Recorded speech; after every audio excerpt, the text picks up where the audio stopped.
Dhanik Bharat Educational Institutions, Inter, IIT, JEE, NEET, admission opened. అస్మత్పేట గ్రామం survey number 1 కొంతమంది ఏమో ఇది ఆర్కియాలజీ డిపార్ట్మెంట్ భూమి, ప్రభుత్వ భూమి అని కొంతమంది, ఎక్కువ మంది. ఒకరిద్దరేమో ఇది ప్రైవేట్ భూమి అని కొంతమంది. ఇది ప్రైవేట్ భూమా గవర్నమెంట్ భూమా తేల్చాల్సిన బాధ్యత ప్రభుత్వం ఆధీనంలో ఉన్న రెవెన్యూ డిపార్ట్మెంట్ది. వాళ్ళ బాధ్యత తప్ప విలేకరుల బాధ్యతనో కొనుక్కున్న వాళ్ళ బాధ్యతనో కాదు. ఇది పక్కా వాళ్ళ బాధ్యత. ఇవాళ హైడ్రా వచ్చినాడు చాలా మంది అనుకున్నారు చెరువులు కాపాడుతుంది, ఇది మురికి కాలువలు కాపాడుతుంది, ఇది వర్షపు నీళ్లు పోయే కాలువలు కాపాడుతుంది, ఇది భూ కబ్జాదారుల నుంచి వెళ్ళి వెసులుబాటు కల్పిస్తుంది, ప్రభుత్వ భూములు ఆక్రమించకుండా చూసుకుంటుంది అని చెప్పి భావించినాం. కానీ హైడ్రా అతి తక్కువ కాలంలోనే తన నిజ స్వరూపాన్ని బయటపెట్టింది. ఇవాళ హైడ్రా కనికరం లేకుండా కన్నీళ్లు కారుతున్న ఆర్తనాదాలు పెట్టిన పేదలు కట్టుకున్న గూడు వాళ్ళ కళ్ళ ముందే కూల్చేస్తున్నప్పుడు ప్రజలు శాపనార్థాలు పెట్టడం తప్ప ఇంకా ఏమీ చేయలేని నిస్సహాయ పరిస్థితులు ఉన్నట్టుగా అర్థమవుతాం. ఈ హైడ్రా దొంగచాటున వాళ్ళకు దమ్ము లేదు. వాళ్ళకు దమ్ముంటే ఇది ప్రభుత్వ భూమి, ఇది గవర్నమెంట్ భూమి ఎంక్వైరీ చేయాలి. ఇది గవర్నమెంట్ భూమి అయితే దీన్ని ఎవరు లేఅవుట్ చేసిండ్రు, ఎవడు బ్రోకరు, వీళ్ళకి సహకరించిన అధికారులు ఎవరు, వీళ్ళకు సహకరించిన రాజకీయ నాయకులు ఎవరు, వాళ్ళ మీద కేసు పెట్టాలి. దమ్ముంటే వాళ్ళు జైళ్ళ పాలు చేయాలి. కానీ ఈ హైడ్రా అధికారులను ముట్టుకునే దమ్ము వీళ్ళకు లేదు. హైడ్రాకు భూ కబ్జాదారులను తీసుకొచ్చి శిక్షించే అధికారం లేదు. ఈ హైడ్రాకు రాజకీయ నాయకుల పేరెత్తడానికి కూడా దమ్ము లేదు. కానీ హైడ్రా నోరు లేని జీవులు, చెట్టుకొకరు పుట్టకొకరుగా జీవించే వాళ్ళ ఇళ్ల మీద సాటర్డే అయితే కోర్టు ఉండదు, సండే అయితే కోర్టు ఉండదు అని చెప్పి మళ్ళీ ఎక్కడ కోర్టుకు పోతారో, మళ్ళా కోర్టులు మెట్లెక్కి ఎక్కడ న్యాయం కావాలని చెప్పి ఆ పేదల పక్షాన కోర్టు ఎక్కడ ఉంటుందో అని చెప్పి భావించి ఇవాళ కోర్టు లేని నాడు, కోర్టు లేని శనివారం, కోర్టు లేని ఆదివారం ఇవాళ ఇట్లాంటి దుర్మార్గమైన పని చేస్తుంది. ఇవాళ నేను అడుగుతున్న ఒకటే, ఇవాళ వీళ్ళందరూ వీళ్ళకు కులమేందో తెలియదు, మతమేందో తెలియదు.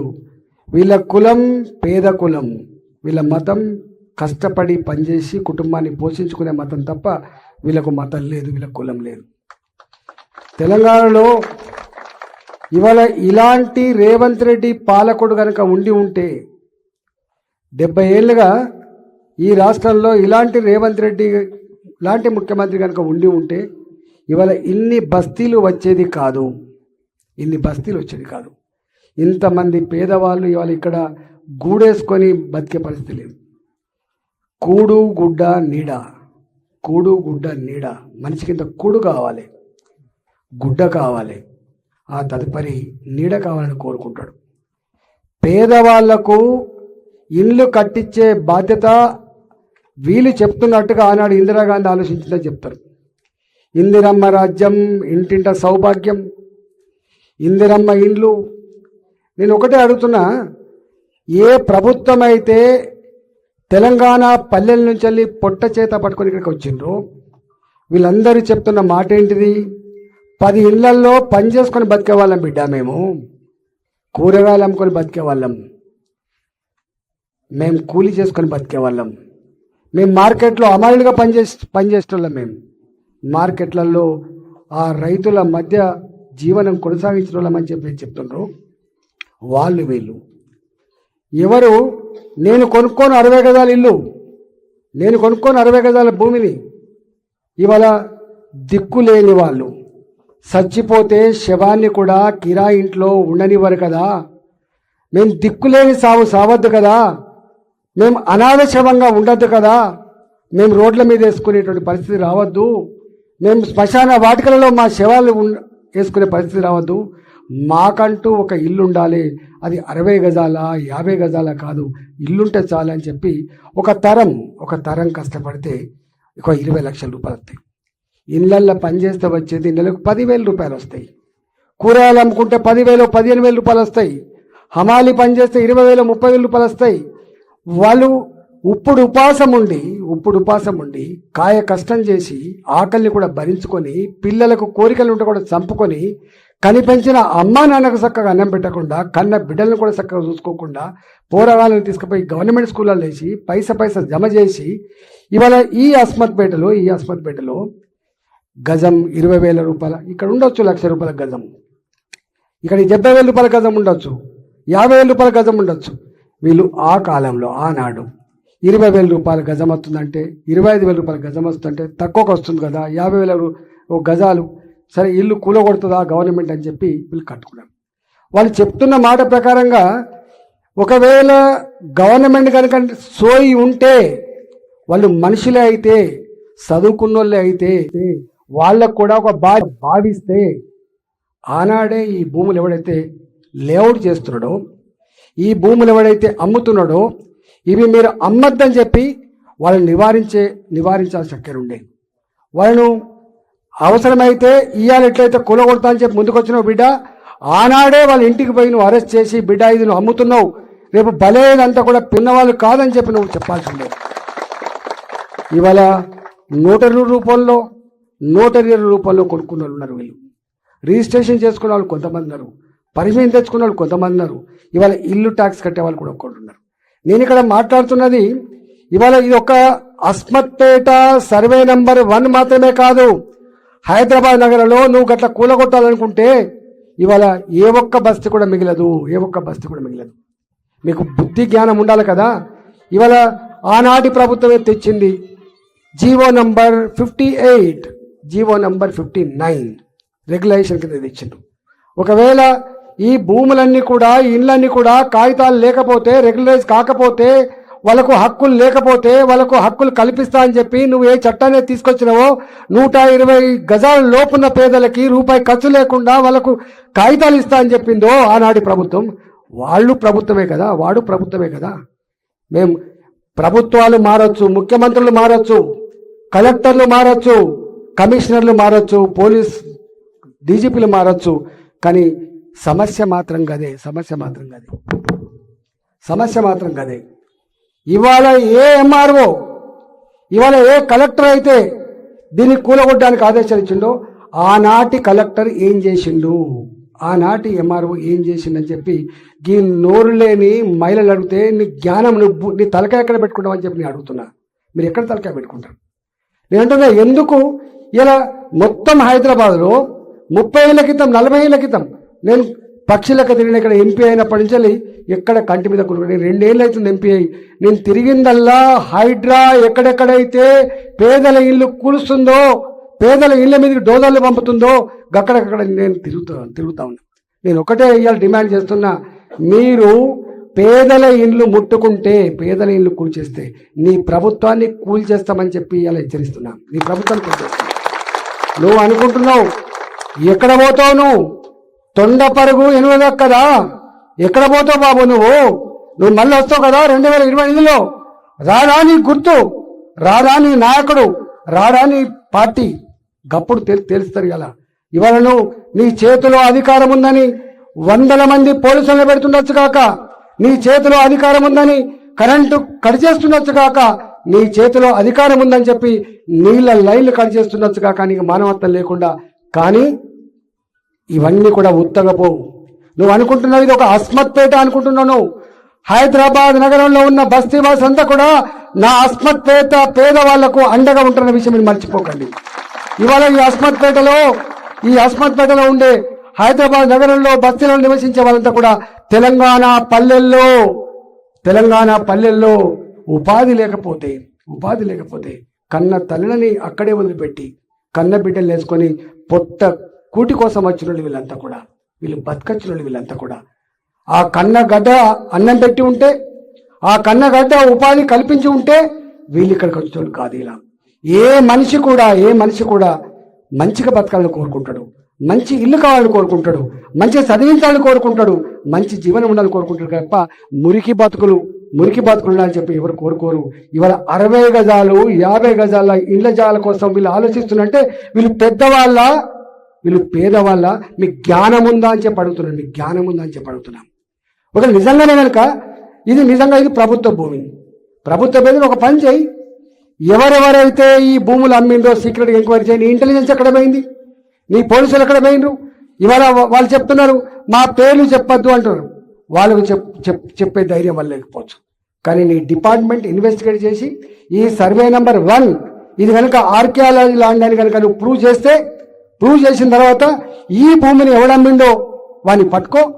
నువ్వు ఎవరెవరైతే ఇల్లు కట్టిండ్రో ఆ ఇళ్లకు బాజాప్తా ఇవాళ మనం చూస్తున్నాం. ప్రభుత్వమే ఇల్లు కట్టిస్తుంది కదా, ఆ ప్రభుత్వం ఎట్లయితే ఇందిరమ్మ ఇల్లు కట్టిందని చెప్పి చెప్తున్నావో గదే పద్ధతిలో ఎవరైతే కట్టుకొని ఉన్నారో వాళ్ళకు గవర్నమెంట్ కింద వాళ్ళకు శాశ్వతంగా సర్టిఫికెట్ ఇచ్చే ప్రయత్నం చేయి. శాశ్వత సర్టిఫికెట్ ఇచ్చే ప్రయత్నం చేయి. ఆనాడు ప్రభుత్వం తెచ్చింది, నువ్వు ఒప్పుకోవా పక్కకు పెట్టు. వాళ్ళేమో ఆనాడు రెవెన్యూ చట్టం కూడా తెచ్చిండ్రు. ఇవాళ భూభారత్ అంటున్నారు. ఇవాళ భూభారత్ చట్టాలు పేర్లు వేరు కావచ్చు, స్కీముల పేర్లు వేరు కావచ్చు. ఆనాడు కేసీఆర్ ఇల్లు కావచ్చు, ఇవాళ ఇందిరమ్మ ఇల్లు కావచ్చు. ఎవరి పేరో మాకు అక్కర్లేదు, కానీ మాకు అక్కర్లేదు ఒకటే, మేము రక్తాన్ని చెమటగా మార్చి పైసా జమ చేసుకొని ఏ కుటుంబం కోసం అయితే ఇల్లు కట్టుకున్నామో గా ఇళ్లను కూల్చేస్తే ఖబర్దార్ అని చెప్పి హెచ్చరించడానికి వచ్చింది ఇక్కడికి. ఇవాళ వాళ్ళకి నీకు దమ్ముంటే ఇవాళ పేద ప్రజల ఓటుతో గెలిచి నువ్వు కుర్చీ మీద కూర్చున్నడివి అయితే ఇవాళ నువ్వు తక్షణమే వాళ్ళకు ఏ జీవో ప్రకారంగా వాళ్ళకు వాళ్ళ ఇళ్లకు హక్కులు పూర్తి కల్పిస్తావో కల్పించమని చెప్పి నేను డిమాండ్ చేస్తున్నా. నెంబర్ 1. నెంబర్ 2, ఇవాళ ఇక్కడ ఎవరైతే కట్టుకోకుండా ఉన్నారో 50 గజాలు 60 గజాలు, మాకు తెలిసి మీరు అంటారు ఇదంతా బ్రోకర్లే వీళ్ళని తెచ్చిపెట్టినని కొంతమంది అంటారు. నువ్వు ఐడెంటిఫై చేయి. నిజమైన పేదవాళ్ళు ఎవరు కొనుక్కున్నారో తేల్చే దమ్ము, తేల్చే సత్తా నీకు లేదా అని చెప్పి అడుగుతున్నా. నీకు లేదా? నీ పోలీసు లేదా? నీకు ఇంటెలిజెన్స్ లేదా? నువ్వు ఎంక్వైరీ చేయి.